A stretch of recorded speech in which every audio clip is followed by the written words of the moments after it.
What's the most dangerous maneuver that you do?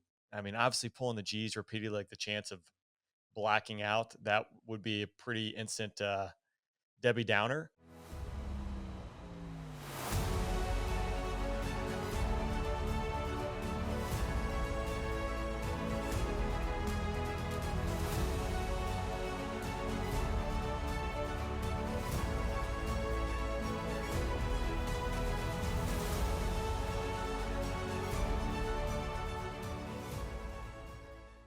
Now, there are a couple things which I think most people found surprising. It was like, hey, what's the most dangerous maneuver that you do? I mean, obviously pulling the G's repeatedly, like the chance of blacking out, that would be a pretty instant Debbie Downer. But the split S maneuver, I think, was my most dangerous maneuver. That's the one where if you goof that one up, and probably military demos, if you went back over the course of all the accidents, you probably find the majority of them were in the split S maneuver, Yeah. which is a relatively benign maneuver in my opinion, but that's part of it too that leads you Y- down the trail. Is there anything particular? What's your take on that? Is there a maneuver that you do that, like, this is the riskiest one? You really got to be focused, or is it all of them?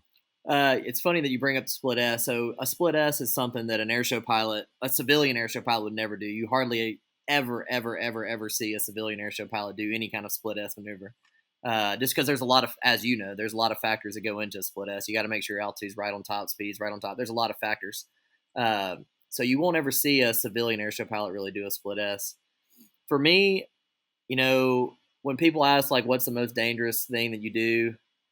Honestly, we practice it so much and I do it so much that for me in my mind, it's all equal. There's not one for me that is more dangerous or more out of control. Like when you watch people like myself or Michael Goulian or Rob Holland or any of these guys that are really good and the airplane's tumbling around and it looks totally out of control, it's actually completely in control. We can stop the tumble in any attitude that we want, any direction that we want. So, um, but if I had to pick one, there's not a lot of people that push around corners to the surface anymore, and I'm one of the few doing that.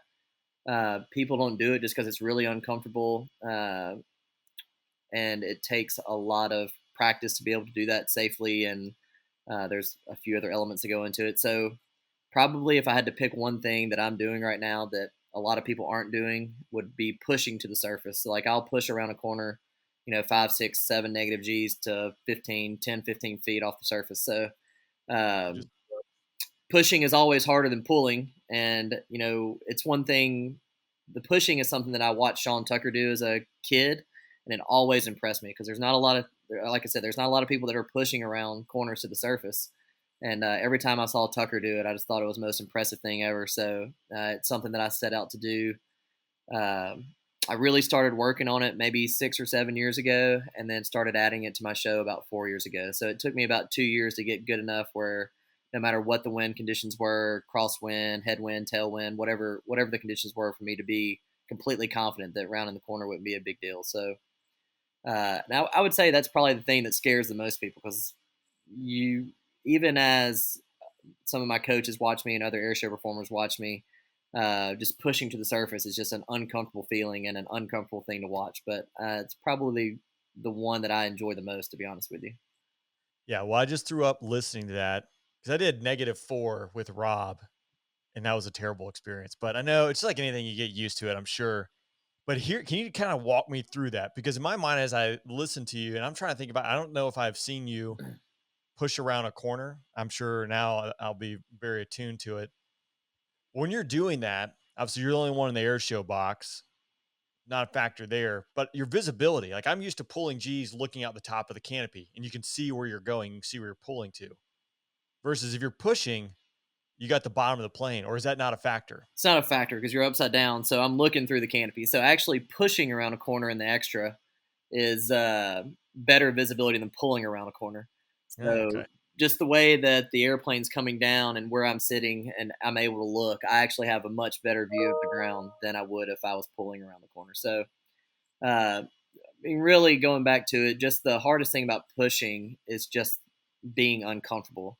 Uh, and I've just had the right people and the right coaches where all these uncomfortable positions for me are comfortable. So, when I'm pushing around the corner or pushing up to a vertical or anything. It's just something that I'm comfortable with and something I've been training for my whole life and I'm used to. And it's actually just another day. As you know, when you're doing the F-16 demo, you kind of just get in a rhythm, and everybody that doesn't see it every day is like, wow, this is amazing, which it is. But for you, it's just your job. It's just another day. Like everything's, hey, it's just a Tuesday. Right. I'm just here to do my job. How many times do you fly a week?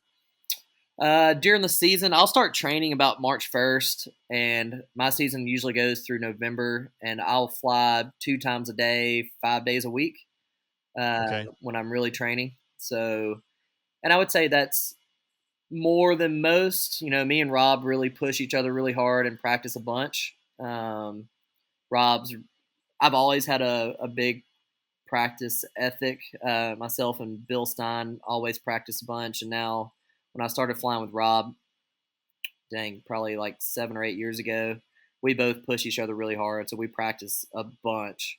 Uh, which is why Rob has elevated himself to the top of the top. So if I can just try to catch up and keep up with him, that's the goal. Well, I mean, a benefit too is like you're down in Louisiana.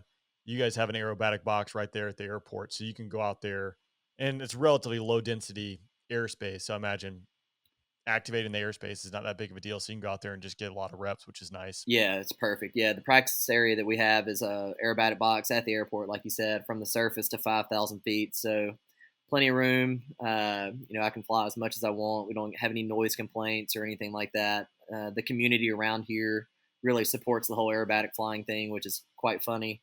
And yeah, I'm lucky. Again, that just falls into luck. I'm right place, right time with the right opportunity, and just trying to make the best of that.